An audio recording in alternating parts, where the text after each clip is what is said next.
Hello बच्चों, आज हम लोग वैद्युत यूनिट के अंतिम चैप्टर वैद्युत धारा के चुंबकीय प्रभाव के विषय में पढ़ेंगे।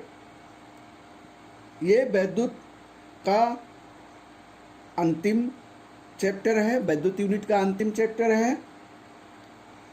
सबसे पहले इसका हम चुंबकीय प्रभाव क्या है इसकी परिभाषा को जान लेते हैं। हम जानते हैं कि चुंबक जो है वो सभी लोहे की बनी वस्तुओं को अपनी ओर आकर्षित करता है, ठीक है, या खींचता है। यानी हम ये कह सकते हैं कि चुंबक के चारों ओर चुंबकीय क्षेत्र स्थापित होता है, ठीक है। चुंबक के चारों ओर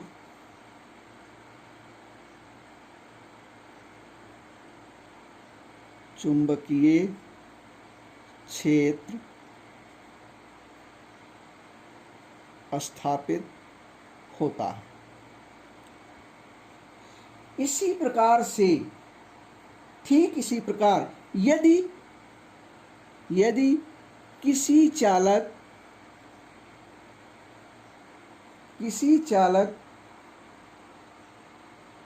में वैद्युत प्रवाहित की जाए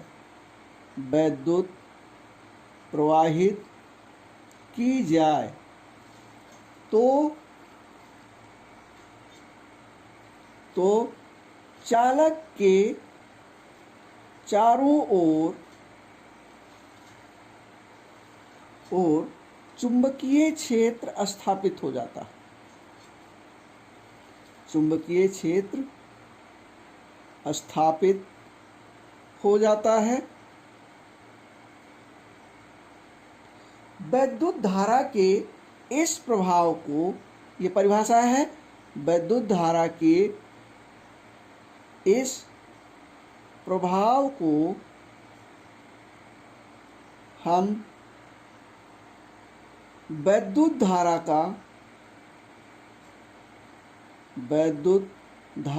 का चुंबकीय प्रभाव कहते हैं।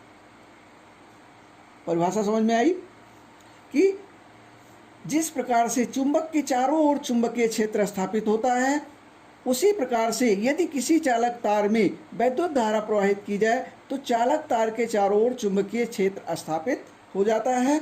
इसी प्रभाव को हम वैद्युत धारा का चुंबकीय प्रभाव कहते हैं। इसका जो कॉन्सेप्ट है, इसको सर्वप्रथम सन 1820 ईस्वी में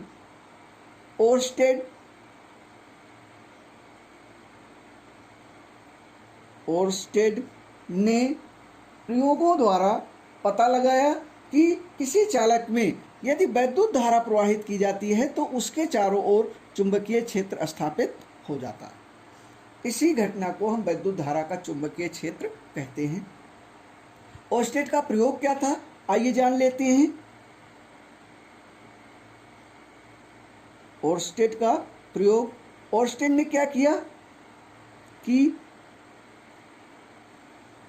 एक चुंबकीय सुई ली, उसको उन्होंने स्वतंत्रता पूर्वक लटका दिया। चुंबकीय सुई को स्वतंत्रता पूर्वक लटका दिया और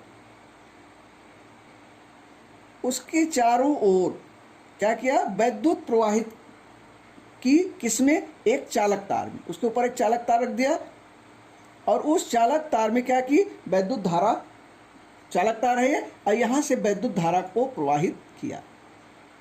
तो उन्होंने क्या देखा, वैद्युत धारा प्रवाहित करने पर, ये नॉर्थ पोल है, ये साउथ पोल है, उन्होंने देखा कि वैद्युत धारा प्रवाहित करने पर जो चुंबकीय सुई है वो नॉर्थ से साउथ की तरफ घूम जाती है। इसके पश्चात उन्होंने क्या किया, सुई घूम जाती है, यदि सुई को नीचे रख दिया, सुई को नीचे रख दिया तो क्या होगा, ये चालक तार को नीचे रख दिया तो ये सुई उल्टा घूम जाती है। तो उन्होंने क्या पता लगाया, उन्होंने क्या बताया कि जो तार में वैद्युत धारा बहने से, तार में वैद्युत धारा बहने से, वैद्युत धारा बहने से इसके चारों ओर, किसके चारों ओर, सुई के चारों ओर चुंबकीय क्षेत्र स्थापित हो जा रहा है। चुंबकीय क्षेत्र जो है वो स्थापित हो जा रहा है, ये चुंबकीय क्षेत्र उत्पन्न हो जा रहा है, ठीक है, जिसके कारण ये जो चुंबकीय सुई है इसी चुंबकीय क्षेत्र के कारण घूम जाती है।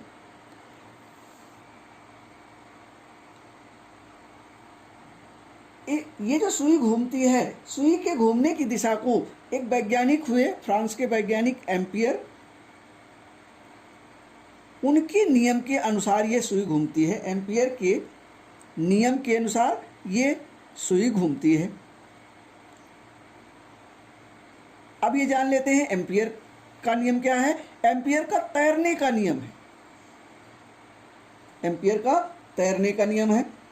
इन्होंने क्या कहा कि यदि हम कल्पना करें कि एक व्यक्ति तार के साथ एक यहां भी हम चुंबकीय सुई बना लेते हैं,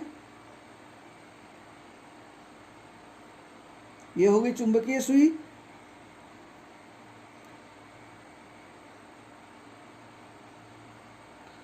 यहां पर एक चालक तार हो गया। यदि कोई व्यक्ति इस तरह से लेटा हुआ है, यहां पर थोड़ा सा इसका हम किसी व्यक्ति का चित्र बना लेते हैं। थोड़ा सा चित्र बनाना जो है एक ना, ऐसे ही कुछ हम एक चित्र किसी व्यक्ति का ऐसे चित्र बना लेते हैं। ऐसे ही कि मान लीजिए कोई व्यक्ति लेटा हुआ है, एक व्यक्ति तार के साथ साथ वैद्युत धारा की दिशा में इस प्रकार तैर रहा है कि उसका मुंह चुंबकीय क्षेत्र की सुई की तरफ है, यानी ये इधर से इधर को वैद्युत धारा प्रवाहित की जा रही है। वैद्युत धारा, ये चुंबकीय सुई का नॉर्थ पोल है, चुंबकीय सुई का साउथ पोल है, सुई की ओर है। तो सुई का उत्तरी ध्रुव इसके बाएं हाथ की ओर घूम जाएगा, यानी ये कौन सा हाथ है, ये बायां हाथ है। जो उत्तरी ध्रुव है किधर घूम जाएगा, ये बाएं हाथ की तरफ घूम जाएगा। समझ में आया, यानी इस तरफ से ये पलटी मार जाएगा। यही एम्पियर के तैरने का नियम है। ये हो गया। और ये किसके अनुसार है, ऑर्स्टेड के प्रयोग के अनुसार है, ठीक है। इसको हम एम्पियर के तैरने का नियम भी कहते हैं, एम्पियर के तैरने का नियम भी कहते हैं, एम्पियर के तैरने का नियम, ठीक। ये हो गया बच्चों। आज हमने वैद्युत धारा के चुंबकीय प्रभाव, ऑर्स्टेड के प्रयोग और एम्पियर के तैरने का नियम जाना कि क्या है। अगले वीडियो में हम लोग चुंबकीय क्षेत्र की अवधारणा, चुंबकीय क्षेत्र की अवधारणा, चुंबकीय बल रेखाएं क्या हैं, चुंबकीय बल रेखाएं क्या होती हैं, इन टॉपिक्स पर चर्चा करेंगे। अभी तक हम लोग बोर्ड वाला वीडियो बना रहे थे, आप आज इस तरह का वीडियो बनाए हैं। इस तरह का वीडियो आपको कैसा लगा, कौन सा वीडियो अच्छा है, बोर्ड वाला वीडियो अच्छा है या इस तरह का वीडियो अच्छा है, कमेंट सेक्शन में कमेंट करके हमको ज़रूर बताएंगे। वीडियो अच्छा लगा हो तो मित्रों के बीच शेयर कीजिएगा। इस वीडियो को ही समाप्त कर रहे हैं। आपका बहुत बहुत धन्यवाद।